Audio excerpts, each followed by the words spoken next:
We've all been there, right? You're driving along and then bam, that little check engine light pops on. It's enough to make your heart sink. But that light isn't just a problem, it's a clue. And today, we're going to decode a really common one, P0172. So, you grab your trusty scanner, you plug it in, and the code P0172 comes up. It sounds super technical, I know, but it's actually pointing you toward a very specific issue with how your engine is mixing fuel and air. So let's break down what your car is trying to tell you and how we can get to the bottom of it. All right, so the official definition is system too rich on bank 1. What does that even mean? Well, basically, your engine's brain, the computer, has sniffed the exhaust and realized, whoa, there is way too much gasoline and not nearly enough air in the mix over on this side of the engine. Now, this bank 1 thing might sound confusing, but it's actually super simple. If you've got a V6 or V8 engine, bank 1 is just the side that has the number 1 cylinder. And hey, if you're driving a 4-cylinder, you've only got one bank anyway, so you can ignore that part. It's just telling us exactly where to look for the problem. So what does system too rich really feel like for your engine? I like to think of it like trying to light a barbecue that's just been soaked in lighter fluid. Your engine is trying to get this perfect, controlled burn, but it's just getting completely overwhelmed with fuel. It's choking on it.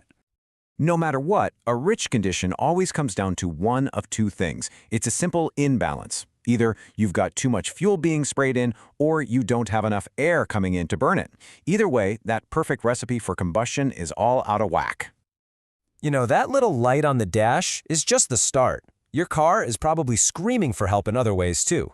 These are the physical clues that can help you confirm what's going on before you even pop the hood. See if any of these ring a bell. A really strong smell of raw gasoline is a dead giveaway. That's literally unburned fuel making its way out of your tailpipe. You might even see black smoke, which is basically soot from all that wasted gas. And of course, the car is going to feel sluggish, and you'll be visiting the gas station a lot more, because your engine is just dumping fuel. Okay, so we know what the problem is, and we know the symptoms. Now it's time to play detective and figure out why it's happening. Let's line up the usual suspects, the most common parts that fail and trigger that P0172 code. So this list might look a little long, but don't get overwhelmed. It covers everything from the super simple stuff, like a dirty air filter or a cracked vacuum hose, to more specific things like a dirty MAF sensor, a bad O2 sensor that's sending junk data, or a problem with a fuel injector. And now we get to the fun part, the part where you can actually do something about it.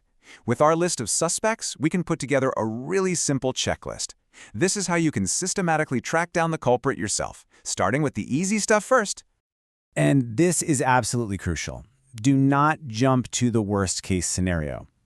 The key to troubleshooting like a pro is to start with the simplest, cheapest, most common fixes. Trust me, this will save you so much time, money, and a whole lot of headaches. Okay, step 1. First, double-check your scanner for any other codes. If you see one for a MAF or O2 sensor, that's a massive clue. Next, pop the hood and pull out your engine's air filter. Is it filthy? A new one costs a few bucks and takes 5 minutes to change. While you're in there, just glance over the vacuum hoses and make sure none are cracked or have popped off. Now, if those simple checks don't do the trick, our investigation points to one of the most common culprits out there, the mass airflow sensor. Think of this sensor as the engine's lungs. It measures how much air is coming in.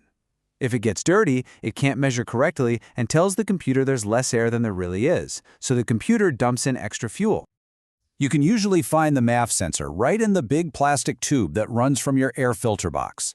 Now you can try cleaning it, but listen closely. You must use a spray cleaner specifically made for MAF sensors. Anything else will fry the tiny, delicate wires inside. Don't touch them. A quick, careful spray is often all it takes to fix the problem.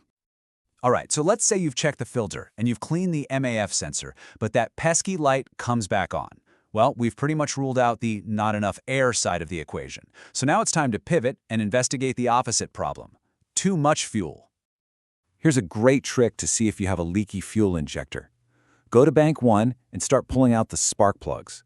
If you find one that's just covered in dry, black soot while the others look clean, you've probably just found your problem cylinder. That soot is the smoking gun.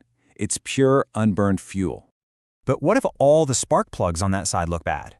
What if it isn't just one injector, but the whole bank is getting flooded with fuel? Well, that could mean the problem is with the fuel pressure itself. And the guy in charge of that is the fuel pressure regulator. Its one job is to keep the fuel pressure nice and steady. But if it breaks and lets the pressure get way too high, it's going to force every single injector to spray way more fuel than the engine needs. Now, checking this usually means you need a special fuel pressure gauge. You hook it up to the fuel rail and see what the reading is. You're looking for a number that's way higher than what the manufacturer says it should be.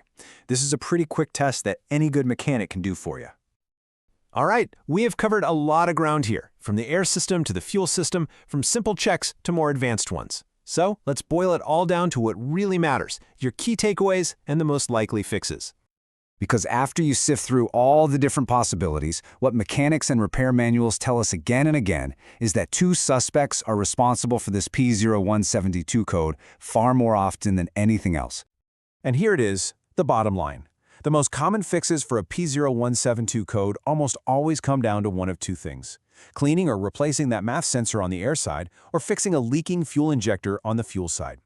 These two issues are the cause of a huge majority of the time. So here's your final game plan. Number 1, start simple. Always check that air filter and give the MAF sensor a careful cleaning first. Number 2, trust your senses. That strong fuel smell is a massive clue pointing you directly to a fuel problem. And finally, number 3, know when to call for backup. For things like fuel pressure tests, it's often smartest to let a pro handle it. So that check engine light, it's not some big scary mystery anymore, is it? It's just a message. A very specific message telling you the fuel and air mixture is off. And by following these simple, logical steps, you can decode that message and figure out what's wrong. Is your engine getting a little too much of a good thing?